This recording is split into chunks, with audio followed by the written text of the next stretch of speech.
सो जब ये एंटर होता है पोर के अंदर तो उस तरह ब्लॉक करता है कि आप इसको नियोस्टिग्मिन पेरिडोस्टिग्मिन के साथ ब्लॉक नहीं कर सकते, रिवर्स नहीं कर सकते, तो हम उसके लिए क्या यूज़ करते हैं, सोमोडेक्स.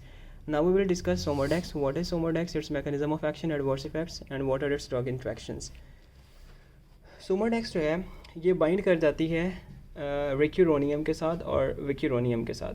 पहले हमने दो ड्रग्स डिस्कस की थी जो कि मोस्ट कॉमनली यूज्ड हैं, रेक्यूरोनियम एंड विक्यूरोनियम. डायरेक्टली प्लाज्मा के अंदर उनके साथ बाइंड कर देती हैं और उनको फ्री जो है वो नहीं रहती, जिसकी वजह से उनको मोबिलाइज़ कर देती हैं फ्राम न्यूरोमस्कुलर जंक्शन जहाँ पे उन्होंने एक्ट करना होता है इनटू द प्लाज्मा.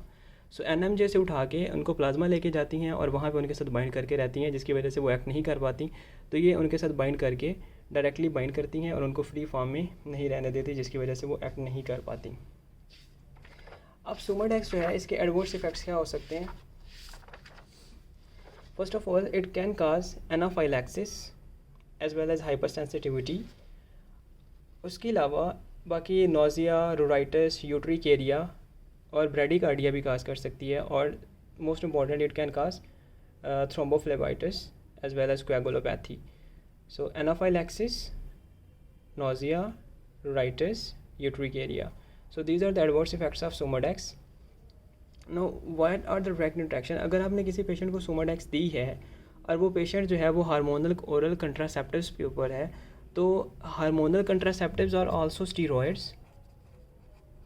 सो जो आप एनएमजे ब्लॉकर्स दे रहे हो वो भी स्टीरॉयड्स हैं, हार्मोनल कंट्रासेप्टिव्स भी स्टीरॉयड्स हैं. तो ये सिर्फ एनएमजे ब्लॉकिंग एजेंट्स के साथ बाइंड नहीं करते, ये कोई भी स्टीरॉयड आप पेशेंट को देखो तो उसके साथ भी बाइंड कर देगा. ट्रामाफिन जो है वो भी जो है स्टीरॉयड है, जो कि आप ब्रेस्ट कैंसर के पेशेंट को दे रहे होते हो.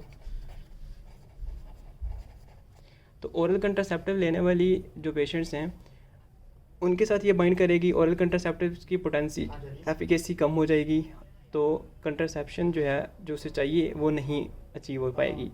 तो ऐसे पेशेंट जो हार्मोनल कंट्रासेप्टिव्स ले रहे हैं और साथ में उनको सोमोडेक्स भी देनी है, तो उसको हार्मोनल की बजाय आप नॉन हार्मोनल देते हो, यानी कि नॉन स्टीरॉयडल कंट्रासेप्टिव पिल्स देते हो, ताकि उसकी कंट्रासेप्शन हो सके और उसकी ड्रग इंट्रैक्शन आए सोमोडेक्स के साथ.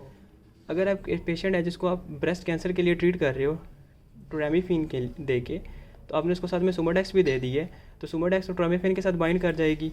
और एक तो जो है उसकी ब्रेस्ट कैंसर की ट्रीटमेंट नहीं होगी, और दूसरा क्या होगा कि आपने उसको एक्चुअली यूज़ तो सोमोडेक्स को किया था विक्यूरेनियम और रेक्यूरेनियम की रिवर्सल के लिए.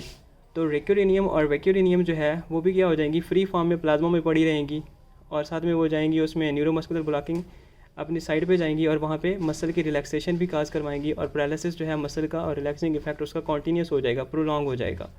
सो these are the drug interaction कि ब्रेस्ट कैंसर के पेशेंट में आपने अवॉइड करना है जिसके पास जो पहले से ट्रामाफिन ले रहा है, या फिर वो जो हार्मोनल ओरल कंट्रासेप्टिव्स ले रहे हैं उनको आप अल्टरनेटिव देते हो non hormonal oral contraceptives. So this is all about sugammadex and the reversal of NMJ blocking agents.